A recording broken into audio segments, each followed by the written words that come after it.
नमस्कार। आज हामी दोधारा चाँदनी खबर हेर्नुहुने सम्पूर्ण हामी एउटा नयाँ चाहिँ अपडेट गराउन गइरहेका छौँ।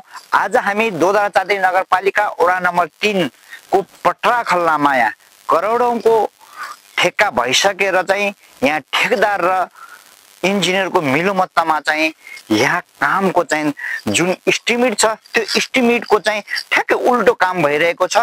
यस ठाउँमा चाहिँ दोधारा चाँदनी नगरपालिकाका नगर प्रमुख पनि अनुगमन गइसक्नु भएको छ।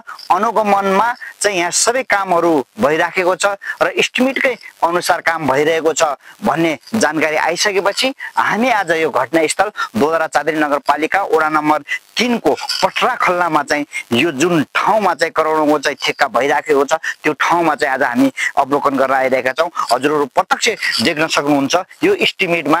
हजुर यो चाहिँ यो ठ्याक्कै यो चाहिँ 3 मिटरको चाहिँ यो लन्चिङ छ भने ठ्याक्कै यसको चाहिँ 6 मिटरको चाहिँ यसको स्लोप छ। स्लोपमा हजुरको यो ठ्याक्कै यो क्यामेरा म यहाँ देखाउन चाहे जुन यो स्लोप छ 3 मिटरको स्लोपदेखि चाहिँ अगाडि चाहिँ जुन स्लोप भएको छ स्लोप चाहिँ गरिएको छ त्यो ठाउँमा चाहिँ यहाँ चाहिँ खाल्डा खनेर चाहिँ यो चाहिँ बढान चाहिँ गरिएको छ भने एस्टिमेटमा प्रशस्त के लेखेको छ भने जुन ठाउँको यो स्लोप र हजुरको यो लन्चिङ गरिन्छ त्यो ठाउँ चाहिँ यो ठाउँदेखि चाहिँ 5 किलोमिटरदेखि पर चाहिँ माटो ल्याएर चाहिँ यो ठाउँको लन्चिङ र यो ठाउँको चाहिँ बाँध बाँध्दै भने माटो हाल्ने भनेर चाहिँ यो एस्टिमेटमा प्रशस्त लेखेको छ भने ठेकदार र यहाँ चाहिँ इन्जिनियरको मिलोमत्तामा यो सोही ठाउँबाट चाहिँ एकदम यो माछा पोखरी जस्तै हजुरले देख्न सक्नुहुन्छ। यो माछा पोखरी चाहिँ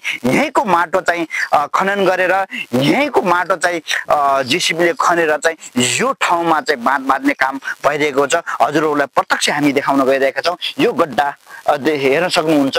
यो ठाउँमा चाहिँ एकदम माछा पोखरी हो कि यो ठाउँमा चाहिँ बाँध बाँधेको भन्ने चाहिँ एकदम हामी चाहिँ हजुरहरूलाई देखाउन गइरहेका छौँ। महाकाली सिँचाइका इन्जिनियरलाई जुन ठाउँको यो चाहिँ सिँचाइ बोर्डका चाहिँ इन्जिनियरले हेरिराख्नु भएको छ उहाँलाई हामी फोन लगाउन गइरहेका छौँ। फोन मार्फत उहाँलाई चाहिँ जानकारी छ कि छैन यो ठाउँमा हजुरलाई प्रत्यक्ष यो इन्जिनियरलाई हामी फोन गर्न गइरहेका छौँ।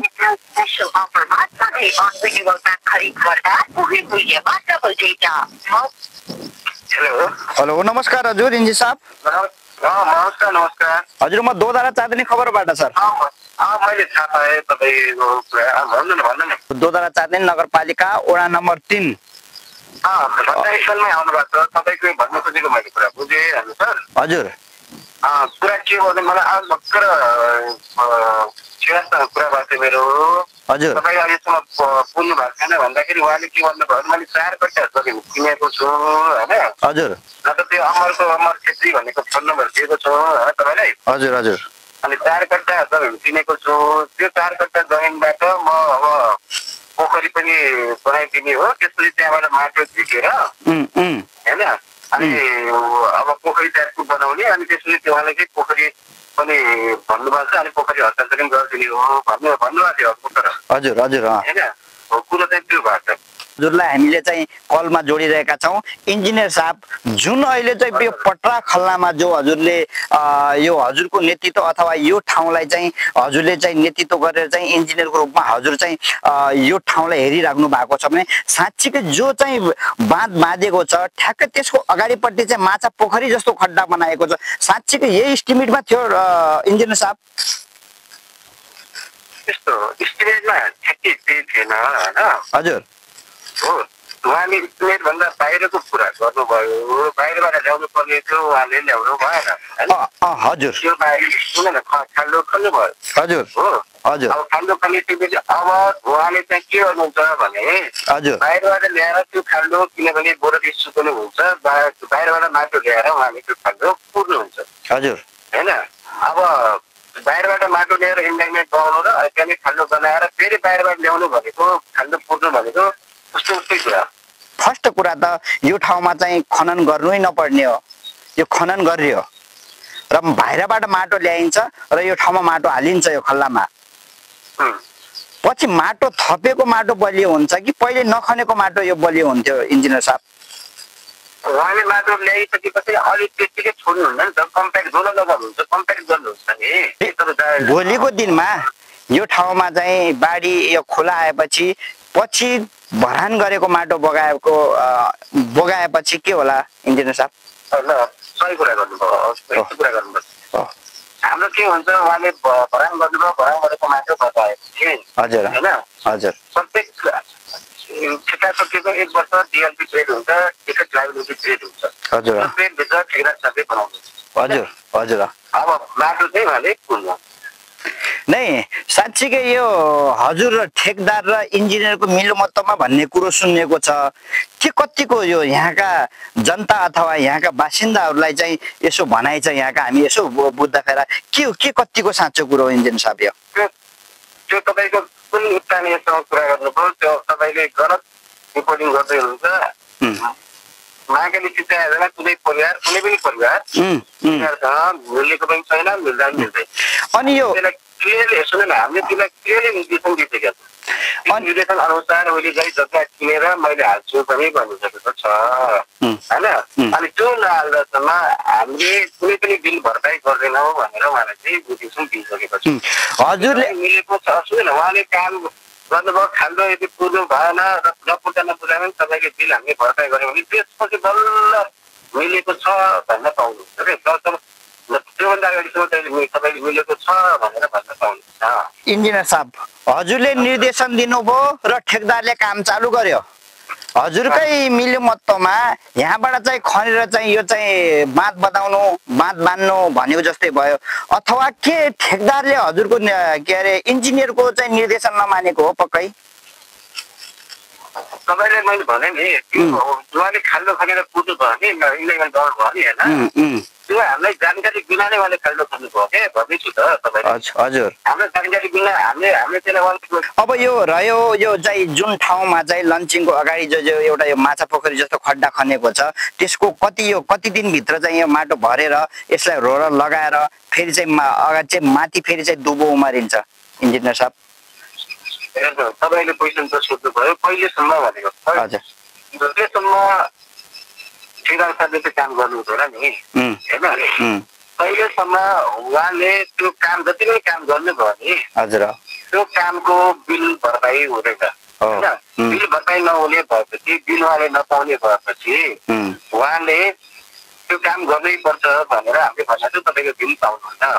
उहाँले काम गर्नु भएन भने जति पनि त्यो काम गरेको छ नि होइन, त्यो काम भनेको राष्ट्रलाई सेवा गरेको जस्तो हामीले बुझ्छौँ। ल हस्, धेरै धेरै धन्यवाद हाम्रो इन्जिनियर साहबलाई। अहिले चाहिँ हामी छुट्टिन्छौँ। दोदरा चाँदनी वडा नम्बर 3 पट्रा खल्लाको हामीले त्यो रिपोर्टिङ गरिसकेपछि आज हामी फेरि चाहिँ ठेकेदारलाई फोन लगाएर त्यो विषयको कामको बारेमा सोध्दैछु। नमस्कार हजुर, म दोदरा चाँदनी खबरबाट म पत्रकार बोलेको सर। हजुरको यो दोदरा चाँदनी नगरपालिका वडा नम्बर 3 मा जो हजुरको काम चलेको छ नि त पट्रा खल्लामा, त्यस क्षेत्रमा त्यो इस्टिमेट अनुसार काम भएको छैन र हजुरले इन्जिनियरले भन्दाखेरि पनि त्यही माटो उठाएर चाहिँ त्यो माछाको पोखरी जस्तो बनाउनु भएको छ। त्यो इस्टिमेट अनुसार भएको छ ठेकेदारजी काम होइन। त्यहाँ अब पहिला चाहिँ अब त्यो इस्टिमेट भन्दा पनि अब त्यहाँ अहिले गरियो होइन, अहिले हामीले चाहिँ अब कोसी काम गर्दैछौँ त्यहाँ होइन। हजुर हजुर, बाहिरबाट अब माटो ल्याएर कोसी काममा चाहिँ गर्ने भनिरहेको छ। पहिला चाहिँ खनियो कि दिएको माटोले होइन, अहिलेको कोसी काम गर्ने भनेर भनिरहेको छ। अब भोलि पर्सिबाट कोसी काम पनि हुन्छ। कम्पनीको नाम चाहिँ के हो सर, जान्न सकिन्छ सर? एकछिन है, म यहाँ प्राइभेट सहरहरूमा चाहिँ म बोलाउँछु। म यहाँको कारिगरी मान्छे होइन। हजुर, ए हजुरको शुभ नाम? फोन गर्दा गर्दा ठेकेदारको फोन काटिन्छ र पटक फेरि चाहिँ ठेकेदारलाई फोन हान्दा ठेकेदारको फोन रिसिभ हुँदैन। फेरि हामी चाहिँ दोदरा चाँदनी नगरपालिकाका नगर प्रमुख किशोर कुमार लिम्बुज्यूलाई पनि पटक पटक फोन हान्यो, उहाँको पनि फोन रिसिभ भएन। फेरि चाहिँ हामी चाहिँ दोधारा चाँदनी नगरपालिकाको नगर प्रमुखको कार्यकक्षमा गइसकेपछि उहाँ सचिवालयमा चाहिँ बुधबार चाहिँ नगरपालिकाको 3 दिने तालिमको लागि चाहिँ धनगढी जानु भएको रहेछ भन्ने चाहिँ सूचना पाइसकेपछि फेरि चाहिँ हामी चाहिँ आयौँ। यसमा जुन दोधारा चाँदनी नगरपालिका वडा नम्बर 3 को पट्टा खल्लामा चाहिँ जो काम भइराखेको छ त्यो चाहिँ एस्टिमेटको विपरीत काम भइराखेको छ। जुन एस्टिमेटमा छ त्यो चाहिँ नभएर ठ्याक्कै उल्टो भइरहेको छ। यस्ता कामको लागि चाहिँ छिटो भन्दा छिटो स्थानीय सरकार र जनप्रतिनिधिहरूको ध्यान जाओस् र दोधारा चाँदनी खबरले सधैँ आवाज उठाउनेछ र गलत कामका लागि सधैँ जनताका साथ हुनेछ भन्दै म बिदा हुन्छु। हस्त, धन्यवाद।